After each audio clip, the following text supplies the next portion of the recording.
कि बहुत सारे लोग ये सोचते हैं कि ये ऐसा तो नहीं मेरा बच्चा भारतीय शिक्षा बोर्ड में जाने पे अंग्रेजी भाषा में पिछड़ जाए। एक अभिभावकों का बहुत एक मन में शंकाएं रहती हैं। कुछ फोन भी कल आए थे, उनको मुझे बताना है कि भारत सरकार ने जो त्रिभाषा फार्मूला रखा है, हमने उसमें संस्कृत को तो अनिवार्य इसलिए किया है कि भारत की व्यापक विशाल ज्ञान संपदा संस्कृत के वाणी में ही नहीं।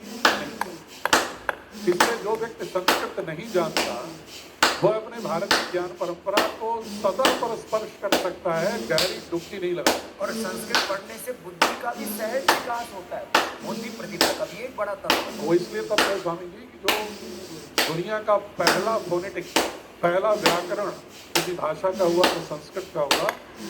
और आज कंप्यूटर के वैज्ञानिक भी मानते हैं, आर्टिफिशियल इंटेलिजेंस के लोग भी मानते हैं कि सबसे सहज भाषा टेक्नोलॉजी के लिए अगर कोई है वैज्ञानिक है तो संस्कृत।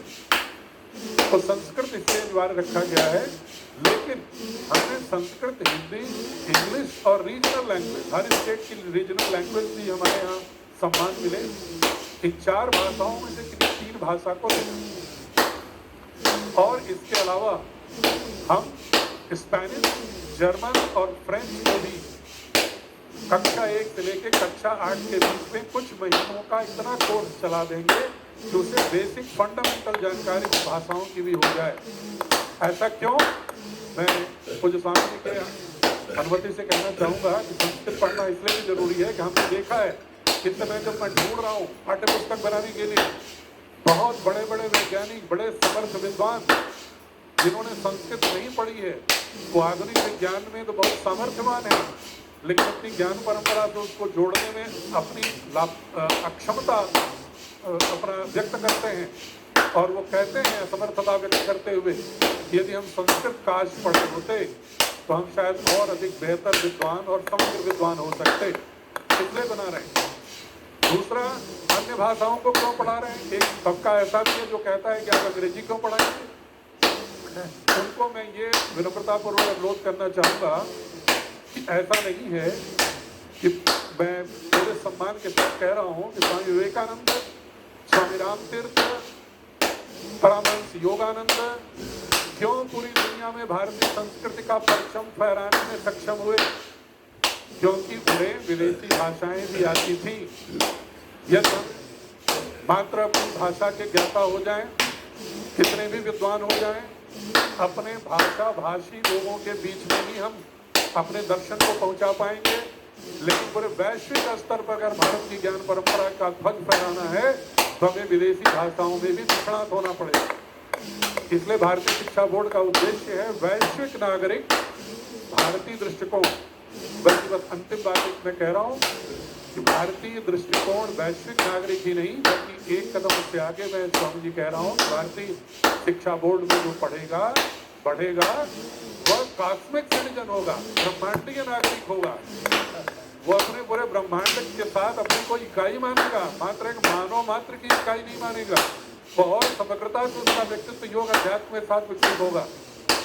इन्हीं शब्दों के साथ मैं पूज्य स्वामी जी को प्रणाम करते हुए, समस्त दर्शकों की आस्था को प्रणाम करते हुए, समस्त अभिभावकों को प्रणाम करते हुए, शिक्षा से जुड़े हुए समस्त संगठनों को प्रणाम करते हुए अंत में अनुरोध करूँगा कि जो पूज्य स्वामी जी कहते हैं, कल माननीय प्रधानमंत्री जी ने कहा पंच प्राण, उसको अगर पूर्णता देनी है तो भारतीय शिक्षा बोर्ड की शिक्षा पद्धति से जुड़े, अपूर्ण शैक्षिक स्वाधीनता पूर्ण करें, ताकि हमारे सभी महर्षि अरविंदो, स्वामी विवेकानंद, महात्मा गांधी, गुरु रविन्द्रनाथ टैगोर, महर्षि दयानंद की जो इच्छाएं थी और जो हमारे बलिदानियों की, शहीदों की इच्छाएं थी, उसके अनुरूप भारत का शिल्प कर सकें।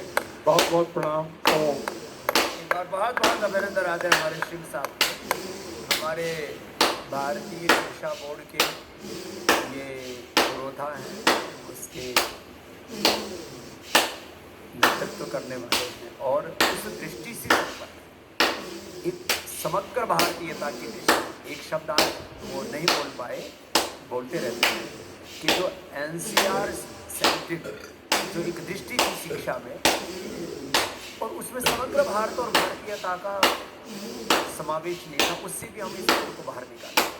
जो उस राज्य सत्ताओं के पास लुटियन जोन आजकल जिसको बोलते हैं, उनके आसपास जो एक अटकती भटकती जो भारतीय दृष्टि थी, उसको समग्र भारतीय दृष्टि के साथ समावेशित करके हम इस बोर्ड को बना रहे हैं। माने मैं एक पंक्ति जोड़ना चाह रहा हूँ तो स्वामी जी की बात में कि जो स्वामी जी कहते हैं पूर्ण स्वाधीनता तभी होगी जो हम बार बार बच्चों को ये पढ़ाएंगे कि हम 700-800 वर्ष तक गुलाम थे, तो उनके मन में कभी भी एक समर्थ नागरिक का, समृद्ध नागरिक का, शोधपरक नागरिक का बोध ही नहीं आया। मैं इस कालखंड को इतिहास में कहता हूँ, यह संघर्ष काल था। हम कभी पराजित नहीं हुए, निरंतर संघर्ष करते रहे। और वो योद्धा समाज था भारत। जो समाज निरंतर संघर्ष की प्रक्रिया में हो तो उसको हम गुलाम काल नहीं कह सकते, पराधीन काल नहीं कह सकते, उसको हम सांघर्षिक काल कह सकते हैं। और यही बोध हम बच्चों को पैदा करेंगे। और संस्कृत के वाङ्मय के साथ साथ दक्षिण भारत के जितने भी वाङ्मय हैं संगम लिटरेचर के, उनकी भी अच्छी बातों को हम अपने यहाँ पिरोएंगे, ताकि समूचा भारत, जो कौटिल्य आचार्य विष्णुगुप्त कहते थे, वो जो स्वामी जी वर्तमान संस्करण में कहते हैं, अखंड भारत के निर्माण के योग हम युवाओं को तैयार करें। तो इसमें ब्राह्मणों के नाम पर, क्षत्रियों के नाम पर, वैश्य शूद्र आदिवासी वनवासियों के नाम पर, आर्यों और कौरवों के नाम पर जो है हमें आपस में लड़ाया गया, जिसका पहले कहा गया। और फिर बाद में ये गुलामी और